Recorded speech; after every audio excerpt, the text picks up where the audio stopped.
Welcome to Soltron. I just got this guy in the mail today and I took him out of the package and he's really bugging me. He's got that issue with his head, so we're going to see if we can fix this guy. So first thing you do is you just yank his head off the ball joint, so we can get rid of that. Oh, and by the way, I've been playing with this figure a little bit and he feels, I don't want to do a whole review or anything, but he feels kind of cheap in hand. He doesn't feel very good, especially compared to all the other Kingdom figures I've had, especially compared to even like Sunstreaker here. The quality just feels a lot better with this guy. This guy feels a little cheap in places. He feels like the Reveal the Shield Jazz.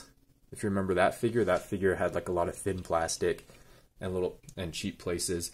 And even I even weighed these figures. This guy is 2.8 ounces.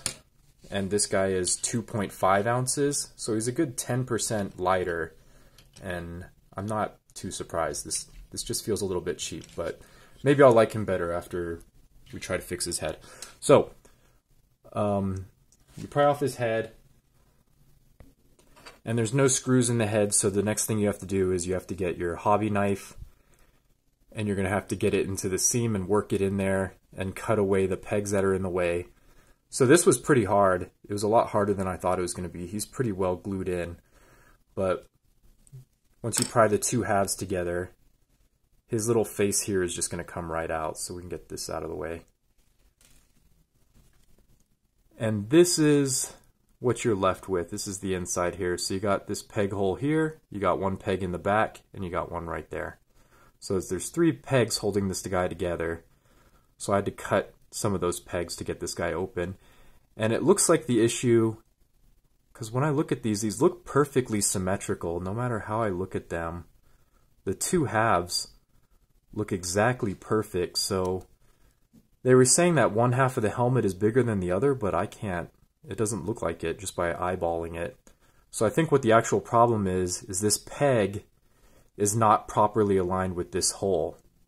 So there's a couple of ways we can fix that. You could just like carve more of a hole for the peg to go in, but I'm just going to cut this peg off right now. So that's really easy. We're just going to get the hobby knife.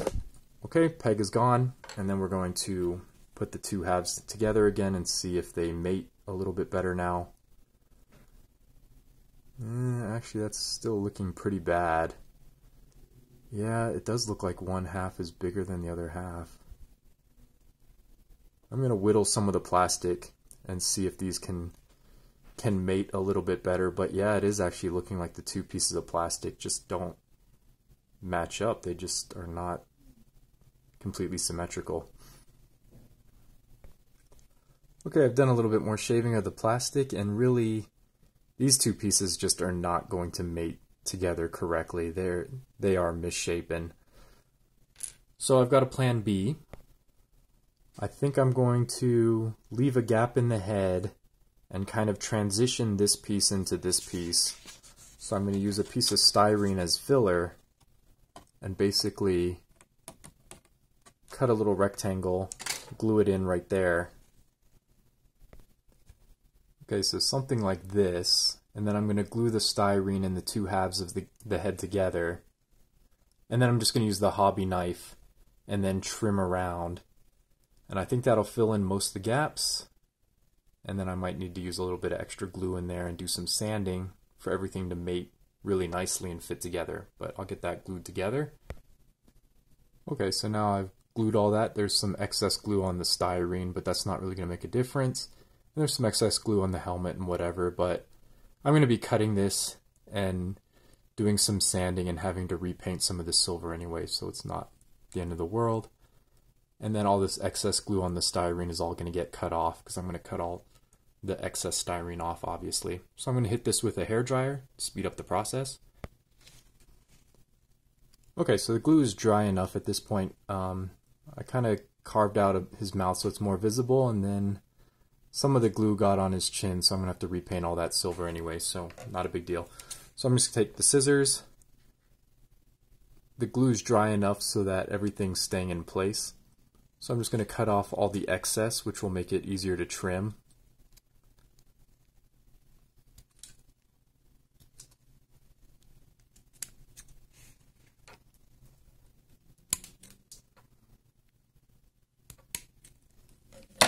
Okay, and this part will be pretty easy. I'm just going to be cutting that with my knife, but I do need to do that off camera. And I'm just going to be following the lines as closely as possible, and if I have to shave off a little bit of paint, that's not going to be an issue because I'm going to repaint this and have to do some sanding anyway. Okay, so I've trimmed that pretty closely. Now I'm just going to sand it and get off all these rough edges. It looks like there are a couple little gaps that I'd probably have to fill in with a little bit of baking soda and glue, but the chin especially filled in really nicely, so that doesn't have any gaps that really need to be fixed. It's just going to have to be painted up. So I'm going to sand this and try painting it and see how it looks, and that should expose like if there's any gaps too. So I'm going to start with this grit. It's a pretty medium grit, but it's a little bit on the fine side. And I'm just going to sand this till everything's pretty much consistent and it feels smooth to the touch. And then when I paint it, that should expose if I did a good job sanding or not.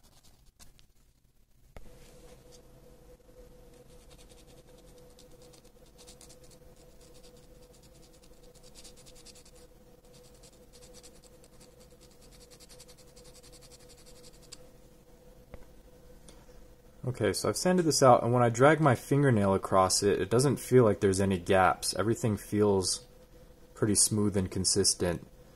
And then I do want there to be this little bevel right here.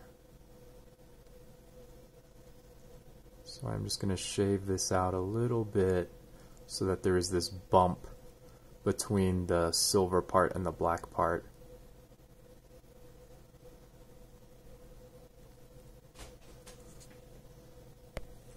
Okay, now I'm going to go down to a lower grit of sandpaper and just keep sanding this and make sure that all the rough edges are out before I start painting this.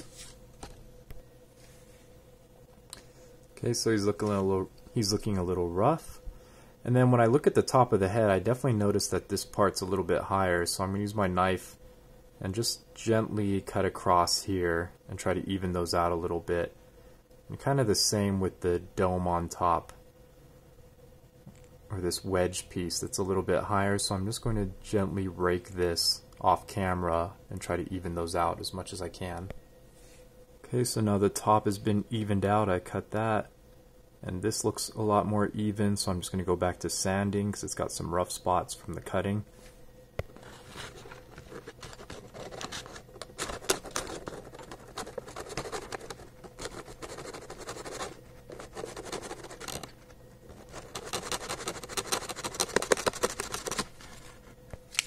And now I'm going to finish sanding with this. It's really smooth. It doesn't really have any grit to it, but that's pretty much finishes the plastic and polishes it up before I do some painting. And then this back part, I could cut that more nicely into the vents, but I don't really care that much. I'm just going to paint that black anyway, so I'm more concerned that the front of the head all matches up. Okay, so now the moment of truth. I'm going to paint this silver, I'm going to paint all the white parts black, and then retouch his face a little bit, and we'll see if this made everything better or worse. Okay, so I'm going to use basically this flat brush with my Tamiya silver, and then I'm going to need this really pointy brush for around his mouth because I want to keep the black mouth line. And then I'm going to use this semi-gloss black because I don't want to have to deal with gloss. I just want to get it done in one coat, basically. This Tamiya chrome's going on a little bit chunky, but it's looking okay so far. And then I'm just going to go over this part in black, and that should help things out. Okay, here he is with the black details painted. Like, this head is really tiny. I don't usually paint things this small. So that's looking pretty good, and if you look at his head, it looks pretty symmetrical. And then I'm just going to go over one more time with this chrome, and hopefully it goes on a little smoother. Alright, so that's how he looks now. I think that's an improvement from how he looked originally. The chrome is still a little chunky, but this is a small detail. Normally you wouldn't be looking at this guy this close. Maybe it looks more like that.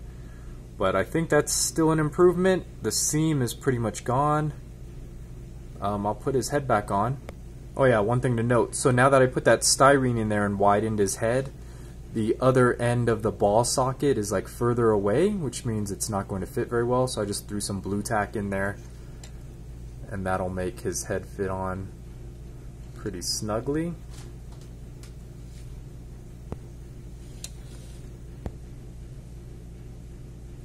And there, that's how he looks. So paint job could definitely be better. Maybe it needs a little bit of sanding to thin it out, but I think that's a pretty huge improvement. I'll leave a comparison in the thumbnail, and that might make it a little bit more obvious.